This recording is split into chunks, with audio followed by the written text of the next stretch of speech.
오늘 제목은 믿음에 의한 겸손입니다. 겸손. 예, 겸손에 대한 이야기를 할 것 같죠?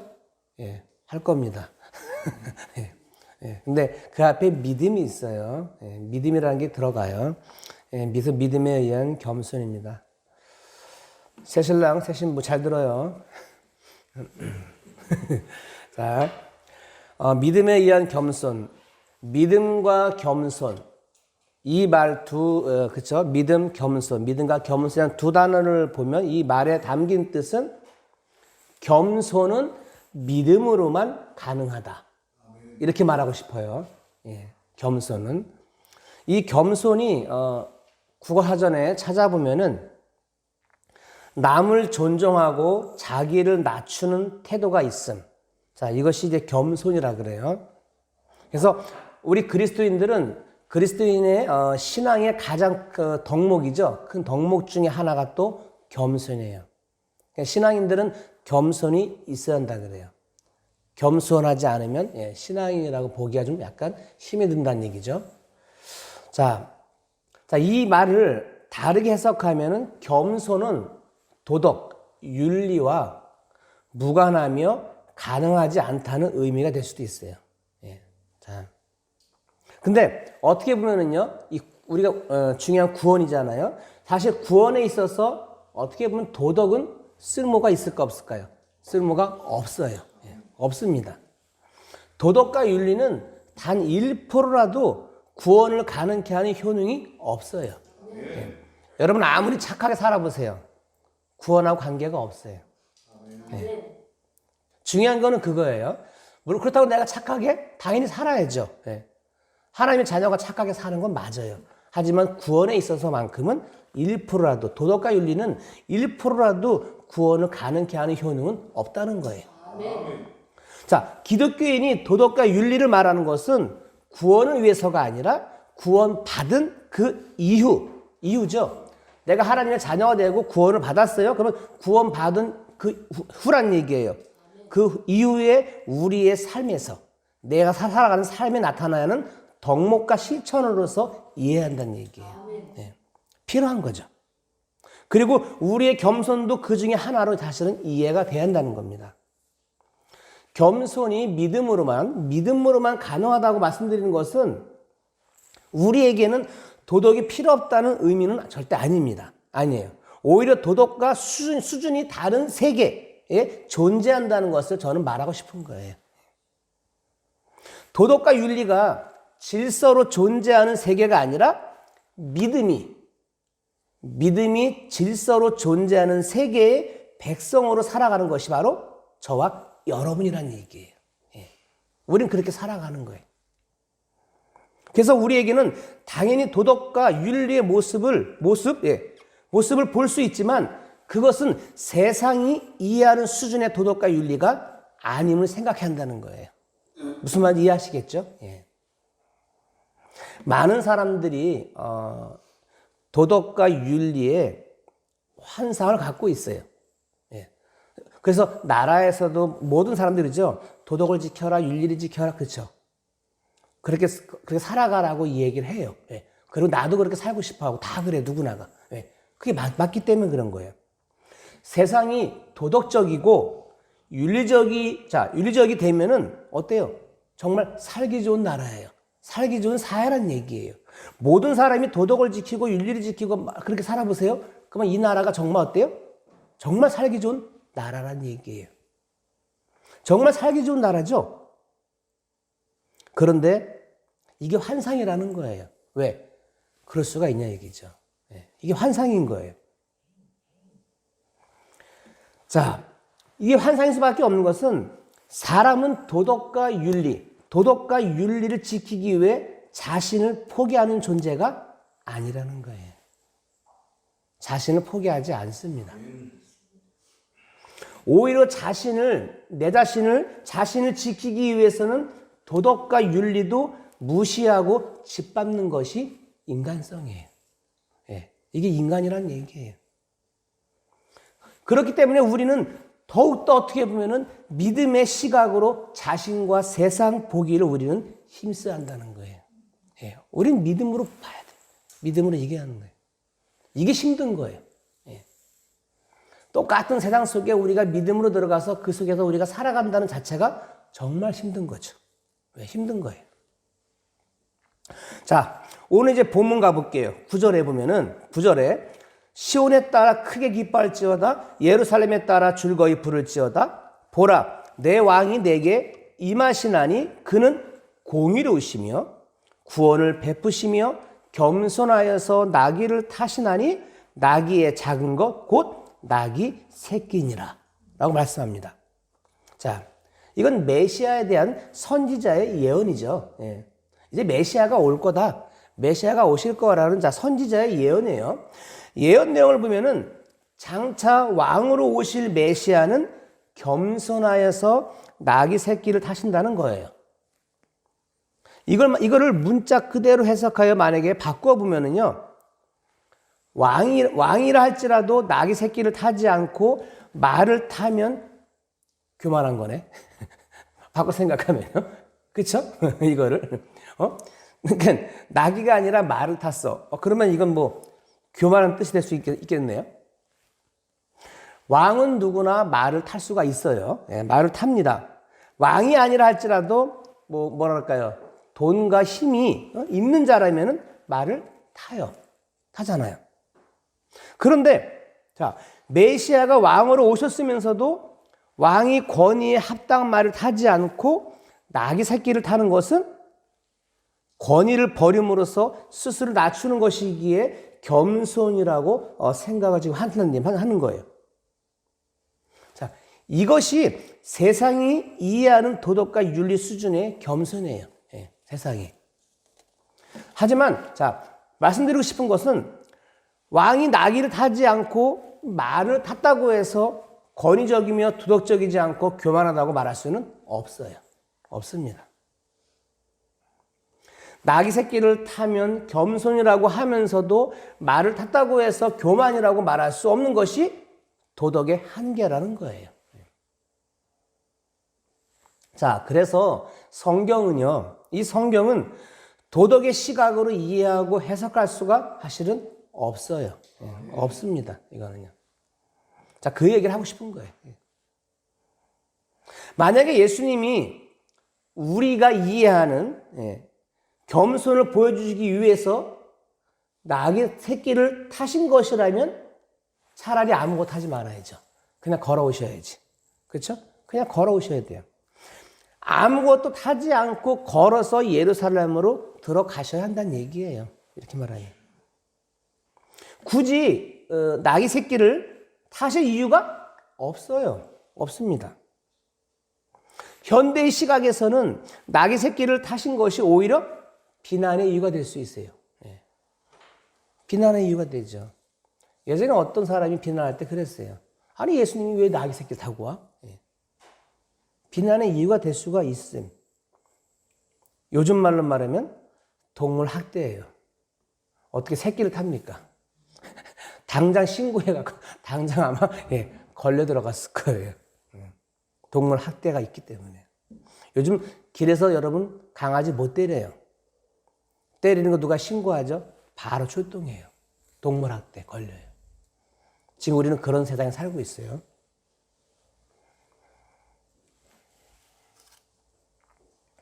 자, 오늘 이 스가랴 선지자, 왕으로 오신 메시아가 공의로우시며 구원을 베푸시고 겸손하여서 나귀 새끼를 타신다고 지금 말을 하고 있습니다.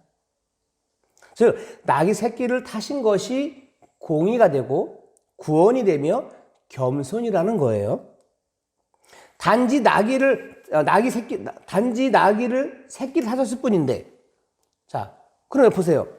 그것이 어떻게 공의가 되고 여러분 구원이 되는 걸까요? 그리고 그것을 겸손으로 말하는 의미는 또 무엇일까요? 자, 나귀 새끼는 힘이나 영광을 연상할 수 없는 동물이에요. 힘이 없어요. 오히려 보잘것없고 힘없는, 그렇죠? 그 모습을 연상시켜줘요. 따라서 예수님이 나귀 새끼를 타셨다는 것은 왕이신 예수님이 가시는 그 길, 가시는 그 길의 속성이 세상이 추구하는 힘과 영광과는 무관하다는 거예요. 아무 관계 없는 거예요. 오히려 외면당하는 보잘것없고 초라한 기림을 보여주시는 거예요. 지금 우리가 사순절 보내고 다음 주 고난주간이란 말이에요. 여러분 종려주일이죠. 나귀 새끼를 타고 이제 입성하셔요. 지금 이제 종려주일 전에 제가 이 말씀을 드리는 거예요. 아주 초라한 모습을 연약한 모습으로 지금 그분이 입성하시는 거예요. 아주 초라한 기름을 보여주는 거예요. 그리고 그 길이 뭐냐? 바로 죄인된 우리가 가야 할 길인 거예요. 우리의 길입니다. 이것이 예수님이 나귀 새끼를 타심으로 보여주신 공의예요. 우리가 가야 할 길. 그분이 가시는 거예요. 만약 우리가 보세요. 만약 우리가 나귀 새끼를 타신 그 예수님을 바라봐요. 바라보면서 보잘것없고 쓸모없는 내 자신이 세상의 영광된 존재가 되고자 하는 힘을 얻고자 하는 그 모든 것들이 하나님의 원수된다는 것을 깨닫는 순간 내가 겸손해지는 거예요. 그걸 깨달아야 한다는 얘기예요. 예수님이 가신 그 십자가의 길이 자신이 받아야 할, 그렇죠? 내가 받아야 할 거란 말이에요. 내가 받아야 할 건데 심판을 대신 받으시는 것임을 우리는 알아야 돼요. 알고 그것을 예수님이 베푸신 은혜로 받아들이면서 감사하게 되는 것이 그게 구원이겠죠. 우리가 그렇게 바라봐야 한다는 거예요. 이게 정말 겸손인 거죠. 우리는 그렇게 바라보질 않죠. 예수님이 가신 그 길 우리는 따라가지를 않고 우리는 그 길을 그 험난한 길을 우리가 십자가 길을 우리가 가야 되는데 우리는 그 길을 외면하죠. 외면하는 나를 발견할 때가 있습니다. 자, 오늘 또 본문의 10절을 볼게요. 10절을 보면 내가 에브라임의 병거와 예루살렘의 말을 끊겠고 전쟁하는 활도 끊으리니 그가 이방 사람에게 화평을 전할 것이요 그의 통치는 바다에서 바다까지 이르고 유브라다강에서 땅끝까지 이르리라고 말을 해요. 자, 여기 병거와 말이 나오죠. 활이 나와요. 전쟁이에요. 병거와 말과 전쟁하는 활이 있는 곳에는 뭐가 없습니까? 화평이 없습니다. 그렇죠? 화평이 없어요. 항상 뭐가 있어요? 충돌이 있어요. 충돌과 경쟁이 있을 뿐이에요. 자기 이름, 자기 영광을 추구하는 자로 가득한 것이 이 세상이에요. 우린 거기에 살고 있고요. 이 세상을 살면서 우리는 자기의 이름과 자기 영광을 추구해요. 그리고 우리는 살아갑니다. 이러한 세상에 예수님이 나귀 새끼를 타시고 예루살렘으로 가시는 것은 병거와 활과 전쟁하는 그 황을 끊으시는 길로 가시는 거예요. 끊어버리는 거예요. 그래서 그분이 우리에게 화평으로 오시는 거죠.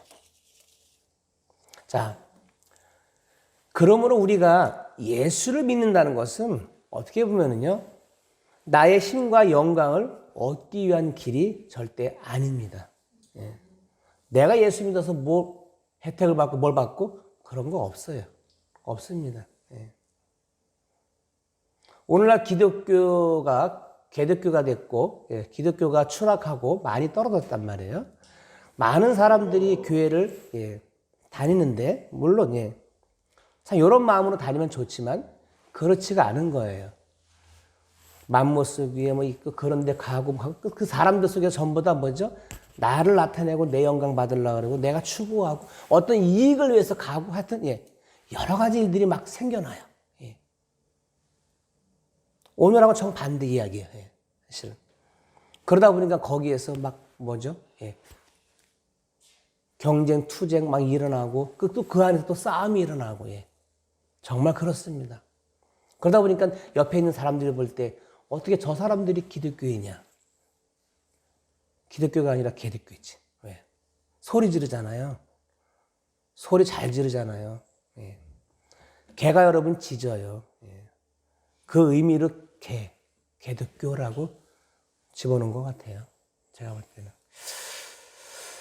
자, 하여튼 내려놓고 걷는 길, 나의 힘과 영광을 얻기 위한 길은 절대 아니라는 거예요. 아닙니다. 그래서 믿음의 세계에서는 겸손으로 인한 화평이 가능한 거예요. 그게 가능하다는 거예요. 자신을 심판받을 존재로 여기고 예수님이 흘리신 피의 은혜가 충만과 만족이 되는 세계를 소망하는 사람들이 함께하는 것이 바로 믿음의 세계죠. 그리고 거기에 화평이 있는 거예요. 거기에 화평이 있는 거예요. 그게 없으면 화평은 이루어지지 않습니다. 따라서 예수님이 다스리는 그 세계의 질서는 겸손으로 말미암은 화평이에요. 그리고 이것이 교회의 질서로 나타나는 거예요. 그래서 공동체가 아름답게 이쁘게 자라는 거예요. 마태복음의 11장에 보면은요. 마태복음 11장 28절 30절에 보면은 수고하고 무거운 짐진 자들아 다 내게로 오라. 내가 너희를 쉬게 하리라. 나는 마음이 온유하고 겸손하니 나의 명예를 메고 내게 배우라. 그리하면 너의 마음이 쉼을 얻으리니 이는 내 명예는 쉽고 내 짐은 가볍다. 예수님의 말씀이에요. 예수님이 나에게 와서 배우라 그래요. 나에게 오라는 거예요. 예수님은 자기 목숨을 많은 사람의 대속물로 주기 위해서 오셨어요. 저와 여러분을 위해서 오셨어요.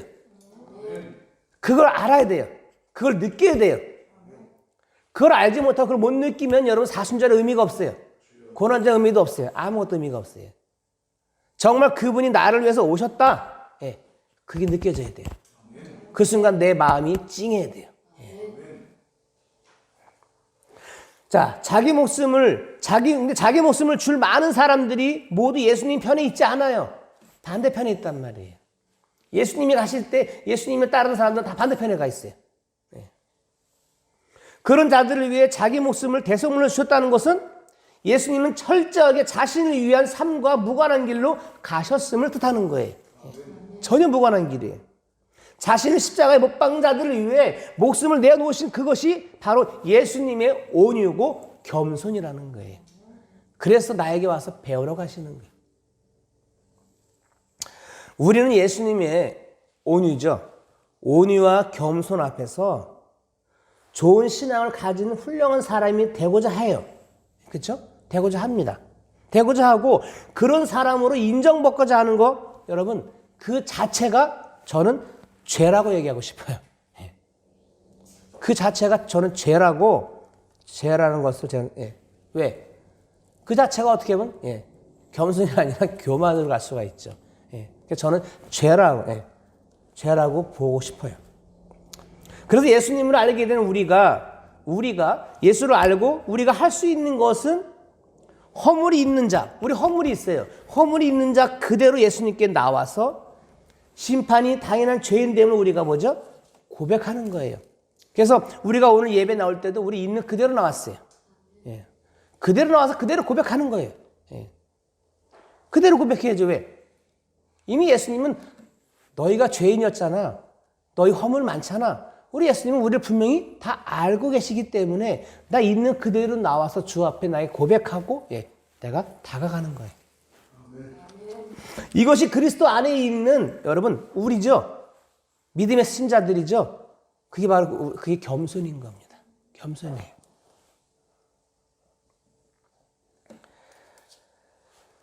그리스도 안에서는 비판받을 사람도 비판할 수 있는 사람도 존재하지 않아요. 않습니다. 모두가 하나님의 사랑이죠. 하나님의 사랑으로 용서를 누리는 관계로 함께하기 때문이에요. 화평을 이루신 분이 그분이기 때문에 그래. 이것이 우리의 그렇죠? 우리 모두의 믿음의 내용이 되는 거예요. 그리고 묵상이 되고 생각이 되었으면 좋겠습니다. 그리스도 안에서 하나님의 사랑을 받아서 용서를 누리는 관계로 함께 한다는 것을 우리가 잊지 않았으면 좋겠어요. 또 우린 그렇게 살아갈 것이고요. 그렇게 살아가는 것이 어떻게 보면은 이 사순절 기간에 맞다고 봐요. 그 모습이. 이제 정리하겠습니다. 말씀을. 믿음에 의한 자가 겸손이라고 제목을 붙였는데요. 겸손. 이 믿음을 빼버리면 우리가 세상적으로도 겸손하세요. 아까 제가 사전적인 의미의 말도 했어요. 겸손하세요. 얼마나 좋습니까? 겸손이. 너무나 좋아요. 저 사람 정말 겸손해. 우리가 아무개를 보고 사람을 보고 얘기할 때 저 사람 정말 겸손해 한다는 말을 해요. 그렇게 세상적으로 보는 그 겸손과 믿음에서 보는 겸손은 분명히 다르다고 봐요. 다릅니다. 근데 우리가 원하는 건 그거예요. 믿음에 의한 겸손이에요. 믿음 안에서 우리는 겸손을 바라본다는 거예요. 말씀 마칠게요. 여러분에게 우리에게 겸손을 겸손을 가능하게 하는 것은 여러분 십자가 구원 안에서 자신을 보는 거예요. 십자가 구원 안에서 자신을 바라보는 거예요. 신앙이 좋고 훌륭한 나는 존재하지 않습니다. 신앙이 좋고 훌륭한 나는 존재하지 않아요. 죄로 말미암아 심판을 받을 내가 존재함을 보게 되면 여러분 죄인이라는 고백과 함께 세상과 다른 예수님이 가신 그 길에 참여되기를 우리는 소망하게 된단 말이에요. 소망해야 되죠. 그렇게 소망하면서 그분이 가신 길, 그렇죠? 우리도 따라가는 거란 말이에요.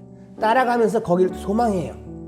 그런 믿음의 눈으로 바라보고 소망하고 여러분 걸어가는 것이 그게 믿음에 의한 겸손이라고 생각합니다. 그런 겸손한 저와 여러분이 될 수 있기를 바랍니다. 이 사순절 여러분이 어떤 마음으로 지금 보내고 계십니까? 살기 바쁘죠. 일하기 바쁘죠. 여러 가지 환경 속에 우리는 부딪히고 살아요. 하루가 금방 가고요. 하지만 그 바쁘고 힘들고 정신없는 그 시간 속이지만 그래도 여러분 잠깐이나마 여러분들이 묵상하시고 여러분들이 잠시나마 생각할 수 있기를 바랍니다. 우리는 예수님을 잊을 수는 없어요. 저와 여러분과 나와의 관계가 있기 때문에 그분을 잊을 수는 없어요. 그분이 나의 그쵸 대속물로 오셨기 때문에 그분을 잊을 수도 없고요, 지울 수도 그쵸. 조금이라도 우리가 생각하는 남은 이제 또 사순절 그리고 또 다가오는 그 종려주일 고난주간 여러분이 믿음의 눈으로 바라볼 수 있기를 주님의 이름으로 부탁드리겠습니다.